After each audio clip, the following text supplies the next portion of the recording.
السلام علیکم. میں آپ سے ایک ان پڑھ سرجن کی باتیں کر رہا ہوں. اور کل آپ نے پارٹ 1 سن لیا ان پڑھ سرجن اور دیکھ بھی لیا. آج میں پارٹ 2 کی طرف آ رہا ہوں، اس ان پڑھ سرجن ڈاکٹر کی جس سے دوسرے ڈاکٹر سیکھنے لگ پڑے جو کتابیں پڑھ پڑھ کے آ رہے تھے.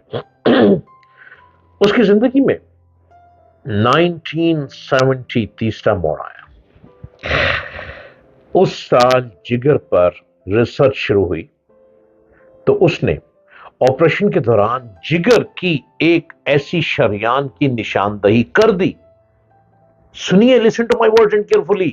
اس نے جگر کی ایک ایسی نشاندہی کر دی، ایک شریان کی، جس کی وجہ سے جگر کی منتقلی آسان ہو گئی. ٹرانسپلانٹ کہیں گے اس کو، آپ بہتر سمجھتے ہیں. اس نشاندہی نے میڈیکل سائنس کے بڑے دماغوں کو حیران کر دیا. آج جب دنیا کے کسی کونے میں کسی شخص کے جگر کا آپریشن ہوتا ہے اور مریض آنکھ کھول کر روشنی کو دیکھتا ہے تو اس کامیاب آپریشن کا ثواب براہ راست ہیملٹن کو چلا جاتا ہے. اس کا محسن ہیملٹن ہوتا ہے. ہیملٹن نے یہ مقام اخلاص اور استقامت سے حاصل کیا. وہ 50 سال کیپ ٹاؤن یونیورسٹی سے وابستہ رہا. ان 50 سالوں میں اس نے کبھی چھٹی نہیں کی. وہ رات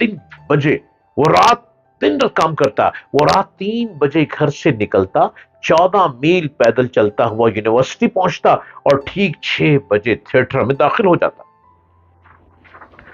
لوگ اس کی آمد و رفت سے اپنی گھڑیاں ٹھیک کرتے تھے. ان 50 سالوں میں اس نے کبھی تنخواہ میں اضافے کا مطالبہ نہیں کیا. اس نے کبھی اوقات کار کی طوالت اور سہولتوں میں کمی کا شکوہ نہیں کیا. پھر اس کی زندگی میں ایک ایسا وقت آیا جب اس کی تنخواہ اور مراعات یونیورسٹی کے وائس چانسلر سے زیادہ تھی اور اسے وہ اعزاز ملا جو آج تک میڈیکل سائنس کے کسی شخص کو نہیں ملا. وہ میڈیکل ہسٹری کا پہلا ان پڑھ استاد تھا. وہ پہلا ان پڑھ سرجن تھا جس نے زندگی میں 30 سال سرجنوں کو ٹریننگ دی. وہ 2005 میں فوت ہوا. He passed away now this time. تو اسے یونیورسٹی میں دفن کیا گیا. یہ اعزاز ہے کہ جس یونیورسٹی میں اس نے اتنا کرتب دکھایا اس کو وہیں پہ دفن کیا گیا.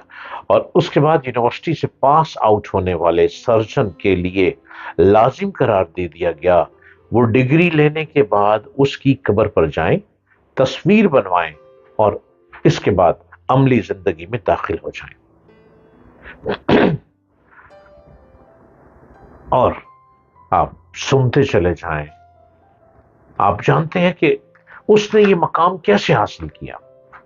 نوجوان خاموش رہے، سنتے رہے، دیکھتے رہے جو ڈاکٹر بن کے آ رہے تھے صرف ایک ہاں سے. جس دن اسے زرافے کی گردن پکڑنے کے لیے آپریشن تھیٹر میں بلایا گیا تھا، اگر وہ اس دن انکار کر دیتا اور اگر وہ اس دن یہ کہہ دیتا میں مالی ہوں، میرا کام زرافوں کی گردن پکڑنا نہیں، تو وہ مرتے دم تک مالی رہتا. سکل خود بولتی ہے اور یہ خدا داد صلاحیت ہے. آپ کے اندر صلاحیت موجود ہے، آپ اپنی صلاحیت کو ابھاریں. ڈگری نہیں لے سکے، کتاب نہیں پڑھ سکے، نصیب، قسمت، لیکن اب قسمت لکھنے کا موقع آپ کے ہاتھ میں. یہ تقدیر کی لکیریں آپ بدل سکتے ہیں. ان تقدیر کی لکیروں سے اپنی دماغی صلاحیتوں کو حاصل کر کے ان کو ابھار کے ان کو سامنے لا کے لکیروں کو ابھار سکتے ہیں. یہ اس کی ایک ہاں اور 8 گھنٹے کی اضافی مشقت تھی جس نے اس کے لیے کامیابی کے دروازے کھول دیے اور وہ سرجنوں کا سرجن بن گیا. ہمیں سے زیادہ تر لوگ زندگی بھر جاب تلاش کرتے رہتے ہیں جبکہ ہمیں کام تلاش کرنا چاہیے. دنیا کی ہر جاب کا کوئی نہ کوئی کرائیٹیریا ہوتا ہے اور یہ جاب صرف اس شخص کو ملتی ہے جو اس کرائیٹیریا پر پورا اترتا ہے، جبکہ کام کا کوئی کرائیٹیریا نہیں ہوتا. میں اگر آج چاہوں تو میں چند منٹوں میں دنیا کا کوئی بھی کام شروع کر سکتا ہوں اور دنیا کی کوئی طاقت مجھے اس کام سے باز نہیں رکھ سکے گی۔ ہیملٹن اس راز کو پا گیا، میں چاہوں تو میں فلک پہ جا سکتا ہوں، میں چاہوں تو میں چاند کو چھو سکتا ہوں، میں چاہوں تو تاروں کو اتار کر آسمان سے اپنی جھولی میں گرا سکتا ہوں، اور میں چاہوں تو فٹ بال کو ایک ایک مارو مشرق سے مغرب پہنچا سکتا ہوں۔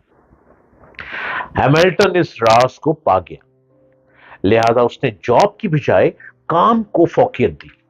یوں اس نے میڈیکل سائنس کی تاریخ بدل دی۔ ارے دیوانے کا خواب لیے مت بیٹھو، دیوانگی من میں پیدا کرو اور من کی دیوانگی کو ابھارو۔